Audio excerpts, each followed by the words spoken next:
சாமுவேலின் முதலாம் புஸ்தகம் 19ஆம் அதிகாரம். தாவீதை கொன்று போடும்படிக்கு சவுல் தன் குமாரனாகிய யோனத்தானோடும் தன் ஊழியக்காரர் எல்லாரோடும் பேசினான். சவுலின் குமாரனாகிய யோனத்தானோ தாவீதின் மேல் மிகவும் பிரியமாயிருந்தான்.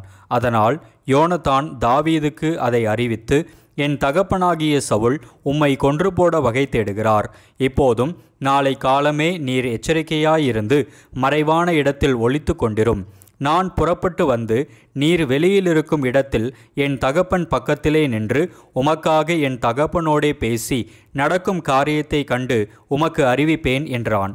அப்படியே யோனத்தான் தன் தகப்பனாகிய சவுலோடே தாவீதுக்காக நலமாய் பேசி, ராஜா தம்முடைய அடியானாகிய தாவீதுக்கு விரோதமாய் பாவம் செய்யாதிருப்பாராக.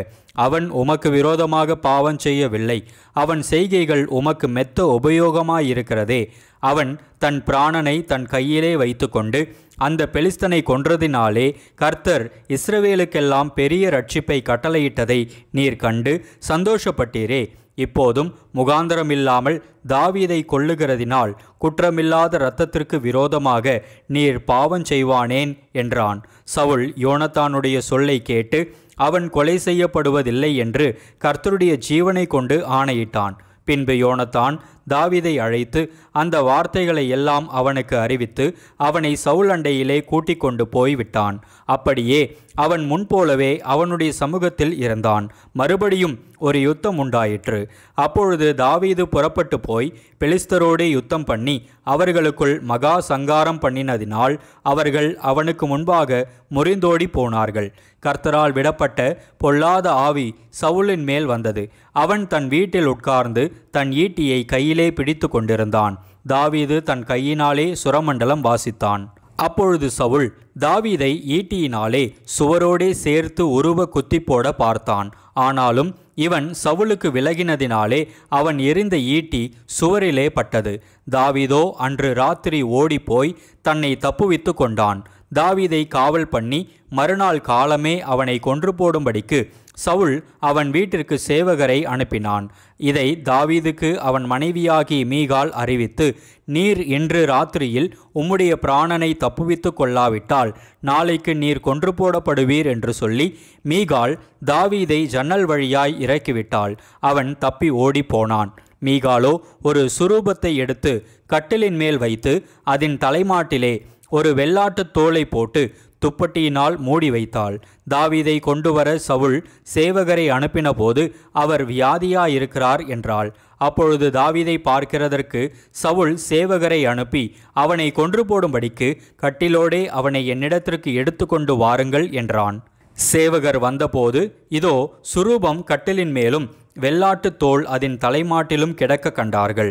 அப்பொழுது சவுல், நீ இப்படி என்னை ஏய்த்து என் பகைஞனை தப்பவிட்டு அனுப்பினது என்ன என்று மீகாளிடத்தில் கேட்டான். மீகாள் சவுலை நோக்கி, என்னை போகவிடு, நான் உன்னை ஏன் கொல்ல வேண்டும் என்று அவர் என்னிடத்தில் சொன்னார் என்றாள். தாவீது தப்பி ராமாவில் இருந்த சாமுவேல் இடத்திற்கு போய் சவுல் தனக்கு செய்தது எல்லாவற்றையும் அவனுக்கு அறிவித்தான். பின்பு அவனும் சாமுவேலும் போய் நாயோதிலே தங்கியிருந்தார்கள். தாவீது ராமாவுக்கு அடுத்த நாயோதிலே இருக்கிறான் என்று சவுலுக்கு அறிவிக்கப்பட்டது. அப்பொழுது சவுல் தாவீதை கொண்டு வர சேவகரை அனுப்பினான். அவர்கள் தீர்க்க தரிசனம் சொல்லுகிற தீர்க்கதரிசிகளின் கூட்டத்தையும் சாமுவேல் அவர்களின் தலைவனாக நிற்கிறதையும் கண்டார்கள். அப்பொழுது சவுலினுடைய சேவகரின் மேல் தேவனுடைய ஆவி இறங்கினதினால் அவர்களும் தீர்க்க தரிசனம் சொன்னார்கள். இது சவுலுக்கு அறிவிக்கப்பட்ட போது அவன் வேறே சேவகரை அனுப்பினான். அவர்களும் தீர்க்க தரிசனம் சொன்னார்கள். மூன்றாம் தரமும் சவுல் சேவகரை அனுப்பினான். அவர்களும் தீர்க்க தரிசனம் சொன்னார்கள். அப்பொழுது அவனும் ராமாவுக்கு போய் சேக்குவில் இருக்கிற பெரிய கிணற்றண்டையிலே வந்து சாமுவேலும் தாவீதும் எங்கே என்று கேட்டான். அதோ ராமாவுக்கு அடுத்த நாயோதிலே இருக்கிறார்கள் என்று சொல்லப்பட்டது. அப்பொழுது ராமாவுக்கு அடுத்த நாயோதிற்கு போனான். அவன் மேலும் தேவனுடைய ஆவி இறங்கினதினால் அவன் ராமாவுக்கு அடுத்த நாயோதிலே சேரு மட்டும் தீர்க்க தரிசனம் சொல்லிக்கொண்டே நடந்து வந்து தானும் தன் வஸ்திரங்களை கழற்றி போட்டு சாமுவேலுக்கு முன்பாக தீர்க்க தரிசனம் சொல்லி அன்று பகல் முழுவதும் முழுவதும் வஸ்திரம் இல்லாமல் விழுந்து கிடந்தான். ஆகையினாலே சவுலும் தீர்க்கதரிசிகளில் ஒருவனோ என்பார்கள். சாமுவேலின் முதலாம் புஸ்தகம் 20ஆம் அதிகாரம். தாவீது ராமாவுக்கடுத்த நாயோதிலிருந்து ஓடிப்போய் யோனத்தான் முன்பாக வந்து, உம்முடைய தகப்பன் என் பிராணனை வாங்க தேடுகிறாரே, நான் செய்தது என்ன? என் அக்கிரமம் என்ன? நான் அவருக்கு செய்த துரோகம் என்ன என்றான். அதற்கு அவன், அப்படி ஒரு காலம் வராது, நீர் சாவதில்லை. இதோ எனக்கு அறிவிக்காமல் என் தகப்பன் பெரிய காரியமானாலும் சிறிய காரியமானாலும் ஒன்றும் செய்கிறதில்லை. இந்த காரியத்தை என் தகப்பன் எனக்கு மறைப்பானேன்? அப்படி இருக்க மாட்டாது என்றான். அப்பொழுது தாவீது, உம்முடைய கண்களில் எனக்கு தயை கிடைத்தது என்று உம்முடைய தகப்பன் நன்றாய் அறிவார். ஆகையால் யோனத்தானுக்கு மனநோவு உண்டாகாதபடிக்கு அவன் இதை அறிய போகாது என்பார். மரணத்திற்கும் எனக்கும் ஒரு அடி தூரமாத்திரம் இருக்கிறது என்று கர்த்தருடைய ஜீவனையும் உம்முடைய ஜீவனையும் கொண்டு நிச்சயமாய் சொல்லுகிறேன் என்று மறுமொழி சொல்லி ஆணையிட்டான். அப்பொழுது யோனத்தான் தாவீதை பார்த்து, உமது மன விருப்பம் இன்னது என்று சொல்லும், அதின்படி உமக்கு செய்வேன் என்றான். தாவீது யோனத்தானை நோக்கி, இதோ நாளைக்கு அமாவாசி, நான் ராஜாவோடே பந்தியிருந்து சாப்பிட வேண்டியதாயிருக்கும். ஆனாலும் நான் 3ஆம் நாள் சாயங்காலம் மட்டும் வெளியிலே ஒளித்திருக்கும்படி எனக்கு உத்தரவு கொடும். உம்முடைய தகப்பன் என்னை குறித்து விசாரித்தால் தன் ஊராகிய பெத்லகேமிலே தன் குடும்பத்தார் யாவரும் வருஷத்துக்கு ஒரு தரம் பலியிட வருகிறபடியால் தாவீது அவ்விடத்திற்கு போக என்னிடத்தில் வருந்தி கேட்டான் என்று நீர் சொல்லும். அதற்கு அவர், நல்லது என்றால் உம்முடைய அடியானுக்கு சமாதானம் இருக்கும். அவருக்கு எரிச்சல் உண்டானால் அவராலே பொல்லாப்பு தீர்மானப்பட்டிருக்கிறது என்று அறிந்து கொள்வீர். ஆகையால் உம்முடைய அடியானுக்கு தயை செய்ய வேண்டும். கர்த்தருக்கு முன்பாக உம்முடைய அடியானோடே உடன்படிக்கை பண்ணியிருக்கிறீரே. என்னில் ஒரு அக்கிரமம் இருந்ததேயானால் நீரே என்னை கொன்று போடும். நீர் என்னை உம்முடைய தகப்பனிடத்துக்கு கொண்டு போக வேண்டியது என்ன என்றான். அப்பொழுது யோனத்தான், அப்படி உமக்கு வராதிருப்பதாக, உமக்கு பொல்லாப்பு செய்ய என் தகப்பனாலே தீர்மானித்திருக்கிறது என்று நான் நிச்சயமாய் அறிந்தேனானால் நான் அதை உமக்கு அறிவிக்காதிருப்பேனா என்றான். தாவீது யோனத்தானை நோக்கி, உம்முடைய தகப்பன் கடினமான உத்தரம் சொன்னால் அதை யார் எனக்கு அறிவிப்பார் என்றான். அப்பொழுது யோனத்தான் தாவீதை பார்த்து, ஊருக்கு வெளியே போவோம் வாரும் என்றான். இருவரும் வெளியே புறப்பட்டு போனார்கள். அப்பொழுது யோனத்தான் இஸ்ரவேலின் தேவனாகிய கர்த்தரை முன்னிட்டு தாவீதை நோக்கி, நான் நாளையாவது மறுநாளிலாவது என் தகப்பனுடைய மனதை அறிந்து கொண்டு அவர் தாவீதின் மேல் தயவாயிருக்கிறார் என்று கண்டும் அதை அப்போது உமது செவிகளுக்கு வெளிப்படுத்தும்படிக்கு உமக்கு சொல்லி அனுப்பாதிருந்தால் இஸ்ரவேலின் தேவனாகிய கர்த்தர் யோனத்தானுக்கு அதற்கு சரியாகவும் அதற்கு அதிகமாகவும் செய்ய கடவர். ஆனாலும் உமக்கு தீங்கு செய்ய என் தகப்பனுக்கு பிரியமாயிருந்தால் அதை உமது செவிகளுக்கு வெளிப்படுத்தி நீர் சமாதானத்தோடே போகும்படிக்கு உம்மை அனுப்பிவிடுவேன். கர்த்தர் என் தகப்பனோடு இருந்தது போல் உம்மோடும் இருப்பாராக. மேலும் நான் உயிரோடு இருக்கையில் நான் சாகாதபடிக்கு நீர் கர்த்தரின் நிமித்தமாய் எனக்கு தயை செய்ய வேண்டியதும் அல்லாமல் கர்த்தர் தாவீதின் சத்துருக்களாகிய ஒவ்வொருவரையும் பூமியின் மேல் இராதபடிக்கு வேர் அறுக்கும் போதும் நீர் என்றைக்கும் உமது தயவை என் வீட்டை விட்டு அகற்றிவிடாமலும் இருக்க வேண்டும் என்றான்.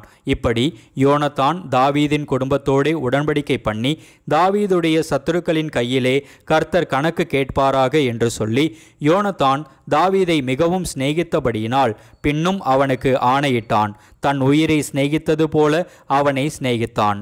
பின்பு யோனத்தான் தாவீதை பார்த்து, நாளைக்கு அமாவாசி, நீர் உட்கார வேண்டிய இடம் காலியாயிருப்பதினால் உம்மை குறித்து விசாரிக்கப்படும். காரியம் நடந்தபோது 3ஆம் நாளிலே நீர் ஒளித்திருக்கும் இடத்திற்கு தீவிரித்து வந்து ஏசேல் என்னும் கல்லண்டையில் உட்கார்ந்திரும். அப்பொழுது நான் குறிப்பு வைத்து எய்கிறது போல அதற்கு பக்கமாக 3 அம்புகளை எய்து நீ போய் அந்த அம்புகளை தேடி வா என்று ஒரு பிள்ளையாண்டானை அனுப்புவேன். இதோ அம்புகள் உனக்கு இப்புறத்திலே கிடக்கிறது, அவைகளை எடுத்துக்கொண்டு வா என்று பிள்ளையாண்டானிடத்தில் நான் சொன்னால் நீர் வாரும். அப்பொழுது ஒன்றும் இல்லை, உமக்கு சமாதானம் இருக்கும் என்று கர்த்தருடைய ஜீவனை கொண்டு சொல்லுகிறேன். இதோ அம்புகள் உனக்கு அப்புறத்திலே கிடக்கிறது என்று நான் அந்த பிள்ளையாண்டானிடத்தில் சொன்னால் நீர் போய்விடும். அப்பொழுது கர்த்தர் உம்மை போகச் சொல்லுகிறார் என்று அறியும். நீரும் நானும் பேசிக்கொண்ட காரியத்திற்கு இதோ கர்த்தர் எனக்கும் உமக்கும் என்றைக்கும் நடுநிற்கும் சாட்சி என்றான். அப்படியே தாவீது வெளியிலே ஒளித்து கொண்டிருந்தான். அமாவாசையான போது ராஜா போஜனம் பண்ண உட்கார்ந்தான். ராஜா சுவரண்டையில் இருக்கிற தன் இடத்தில் எப்போதும் போல் உட்கார்ந்தபோது யோனத்தான் எழுந்திருந்தான். அப்னேரோ சவுலுடைய பக்கத்தில் உட்கார்ந்தான். தாவீது இருக்கும் இடம் காலியாயிருந்தது. ஆனாலும் அவன் தீட்டாயிருக்கிறானாக்கும், அவன் தீட்டுப்பட்டுத்தான் இருக்க வேண்டும் என்று அன்றைய தினம் சவுல் ஒன்றும் சொல்லவில்லை. அமாவாசைக்கு மறுநாளிலும் தாவீது இருக்கும் இடம் காலியாயிருந்தது. அப்பொழுது சவுல், ஈசாயின் மகன் நேற்றும் இன்றும் போஜனத்துக்கு வராதே போனது என்ன என்று தன் குமாரனாகிய யோனத்தானை கேட்டான். யோனத்தான் சவுலுக்கு பிரதியுத்தரமாக, பெத்லகேம் மட்டும் போக தாவீது என்னிடத்தில் வருந்தி கேட்டு, அங்கே நான் போக வேண்டும். எங்கள் குடும்பத்தார் ஊரிலே பலியிடப் போகிறார்கள். என் தமையன் என்னை வரும்படி கட்டளையிட்டார். உம்முடைய கண்களில் எனக்கு தயை கிடைத்ததானால் நான் என் சகோதரரை பார்க்கிறதற்கு போக எனக்கு உத்தரவு கொடும் என்றான். இதனாலேதான் அவன் ராஜாவின் பந்திக்கு வரவில்லை என்றான். அப்பொழுது சவுல் யோனத்தான் மேல் கோபம் உண்டவனாகி அவனை பார்த்து, இரண்டகமும் மாறுபாடும் உள்ளவளின் மகனே, நீ உனக்கு வெட்கமாகவும் உன் தாயின் மானத்திற்கு வெட்கமாகவும் ஈசாயின் மகனை தோழனாக தெரிந்து கொண்டிருக்கிறதை நான் அறியேனோ? ஈசாயின் மகன் பூமியின் மேல் உயிரோடு இருக்கும் நாள் வரையும் நீயானாலும் உன் ராஜ்யபாரமானாலும் நிலைப்படுவதில்லை. இப்போதே அவனை அழைப்பித்து என்னிடத்தில் கொண்டு வா, அவன் சாக வேண்டும் என்றான். யோனத்தான் தன் தகப்பனாகிய சவுலுக்கு பிரதியுத்தரமாக, அவன் ஏன் கொல்லப்பட வேண்டும்? அவன் என்ன செய்தான் என்றான். அப்பொழுது சவுல் அவனை குத்தி போட அவன் மேல் ஈட்டியை எறிந்தான். ஆகையால் தாவீதை கொன்று போட தன் தகப்பன் தீர்மானித்திருக்கிறான் என்பதை யோனத்தான் அறிந்து கொண்டு கோபதாபமாய் பந்தியை விட்டு எழுந்திருந்து போய் அமாவாசையின் மறுநாளாகிய அன்றைய தினம் போஜனம் பண்ணாதிருந்தான். தன் தகப்பன் தாவீதை நிந்தித்து சொன்னது அவனுக்கு மனநோவாயிருந்தது. மறுநாள் காலமே யோனத்தான் தாவீதுக்கு குறித்த நேரத்திலே ஒரு சிறு பிள்ளையாண்டானை கூட்டிக் கொண்டு வெளியே புறப்பட்டு போய் பிள்ளையாண்டானை நோக்கி, நீ ஓடி நான் எய்கிற அம்புகளை தேடி எடுத்து கொண்டு வா என்று சொல்லி அந்த பிள்ளையாண்டான் ஓடும்போது அவனுக்கு அப்பாலே போகும்படி ஒரு அம்பை எய்தான். யோனத்தான் எய்த அம்பிருக்கும் இடம் மட்டும் பிள்ளையாண்டான் போனபோது, அம்பு உனக்கு இன்னும் அப்பால் இருக்கிறது அல்லவா என்று யோனத்தான் பிள்ளையாண்டானுக்கு பிறகே இருந்து கூப்பிட்டான். நீ தரித்து நிற்காமல் தீவிரித்து பொட்டென போ என்றும் யோனத்தான் பிள்ளையாண்டானுக்கு பிறகே இருந்து கூப்பிட்டான்.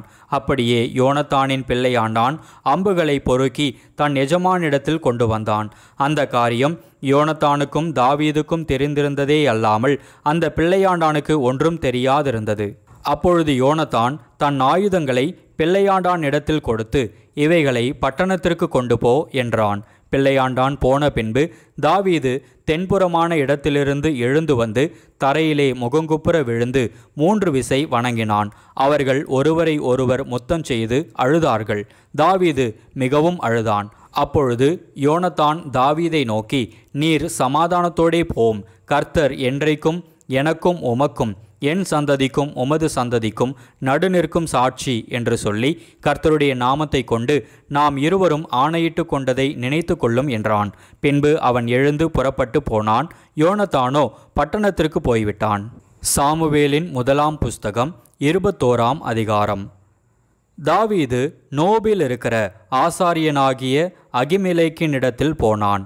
அகிமெலேக்கு நடுக்கத்தோடே தாவீதுக்கு எதிர்கொண்டு போய், ஒருவரும் உம்மோடே கூட வராமல் நீர் ஒண்டியாய் வருகிறது என்ன என்று அவனை கேட்டான். தாவீது ஆசாரியனாகிய அகிமெலேக்கை பார்த்து, ராஜா எனக்கு ஒரு காரியத்தை கட்டளையிட்டு நான் உன்னை அனுப்பின காரியமும் உனக்கு கட்டளையிட்டதும் இன்னதென்று ஒருவரும் அறியாதிருக்க வேண்டும் என்று என்னோடே சொன்னார். இன்ன இடத்திற்கு வரவேண்டும் என்று சேவகருக்கு சொல்லியிருக்கிறேன். இப்போதும் உம்முடைய கையில் இருக்கிறது என்ன? 5 அப்பமாகிலும் என்னவாகிலும் இருக்கிறதை என் கையிலே கொடும் என்றான். ஆசாரியன் தாவீதுக்கு பிரதியுத்தரமாக, பரிசுத்த அப்பம் இருக்கிறதே ஒழிய சாதாரண அப்பம் என் கையில் இல்லை. வாலிபர் ஸ்திரீகளோடே மாத்திரம் சேராதிருந்தால் கொடுப்பேன் என்றான். தாவீது ஆசாரியனுக்கு பிரதியுத்தரமாக, நான் புறப்படுகிறதற்கு முன் நேற்றும் முந்தானாலும் ஸ்திரீகள் எங்களுக்கு விளக்கமாயிருந்தார்கள். வாலிபருடைய அசம்பிகளும் சுத்தமாயிருக்கிறது. இன்றைய தினம் வேறே அப்பம் பாத்திரத்தில் பிரதிஷ்டை பண்ணப்பட்டதினால் இது சாதாரணமாயிற்றே என்றான். அப்பொழுது கர்த்தருடைய சந்நிதியிலிருந்து எடுக்கப்பட்ட சமூக தப்பங்களை தவிர வேறே அப்பம் அங்கே இராதபடியினால் ஆசாரியன் அவனுக்கு பரிசுத்த அப்பத்தை கொடுத்தான். அவைகள் எடுக்கப்படுகிற நாளிலே அதற்கு பதிலாக சூடான அப்பம் வைக்கப்படும். சவுலுடைய வேலைக்காரரில் ஏதோமியனாகிய தோவேக்கு என்னும் பேருள்ள ஒருவன் அன்றைய தினம் அங்கே கர்த்தருடைய சந்நிதியில் தடைபட்டிருந்தான். அவன் சவுலுடைய மேய்ப்பருக்கு தலைவனாயிருந்தான். தாவீது அகிமெலேக்கை பார்த்து, இங்கே உம்முடைய வசத்தில் ஒரு ஈட்டியானாலும் பட்டயமானாலும் இல்லையா? ராஜாவின் காரியம் அவசரமானபடியினால் என் பட்டயத்தையாகிலும் என் ஆயுதங்களையாகிலும் நான் எடுத்து கொண்டு வரவில்லை என்றான். அதற்கு ஆசாரியன், நீர் ஏலே பள்ளத்தாக்கிலே கொன்ற பெலிஸ்தனாகிய கோலியாத்தின் பட்டயம் இதோ ஏபோத்துக்கு பின்னாக ஒரு புடவையிலே சுருட்டி வைத்திருக்கிறது. அதை நீர் எடுக்க மனதானால் எடுத்து கொண்டு போம். அதுவே அல்லாமல் வேறொன்றும் இங்கே இல்லை என்றான். அப்பொழுது தாவீது, அதற்கு நிகரில்லை, அதை எனக்கு தாரும் என்றான். அன்றைய தினம் தாவீது எழுந்து சவுலுக்கு தப்பியோடி காத்தின் ராஜாவாகிய ஆகீசிடத்தில் போனான். ஆகீசின் ஊழியக்காரர் அவனை பார்த்து, தேசத்து ராஜாவாகிய தாவீது இவன் அல்லவோ? சவுல் கொன்றது 1000, தாவீது கொன்றது 10000 என்று இவனை குறித்தல்லவோ ஆடல் பாடலோடே கொண்டாடினார்கள் என்றார்கள். இந்த வார்த்தைகளை தாவீது தன் மனதிலே வைத்துக்கொண்டு காத்தின் ராஜாவாகிய ஆகீசுக்கு மிகவும் பயப்பட்டு அவர்கள் கண்களுக்கு முன்பாக தன் முகநாடியை வேறுபடுத்தி அவர்களிடத்தில் பித்தங்கொண்டவன் போல காண்பித்து வாசற் கதவுகளிலே கீறி கொண்டிருந்து தன் வாயிலிருந்து நுரையை தன் தாடியில் விழப்பண்ணி கொண்டிருந்தான்.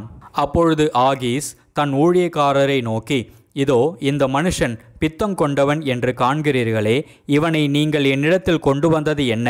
எனக்கு முன்பாக பைத்திய சேஷ்டை செய்ய நீங்கள் இவனை கொண்டு வருகிறதற்கு பைத்தியக்காரர் எனக்கு குறைவாயிருக்கிறார்களோ? இவன் என் வீட்டிலே வரலாமா என்றான்.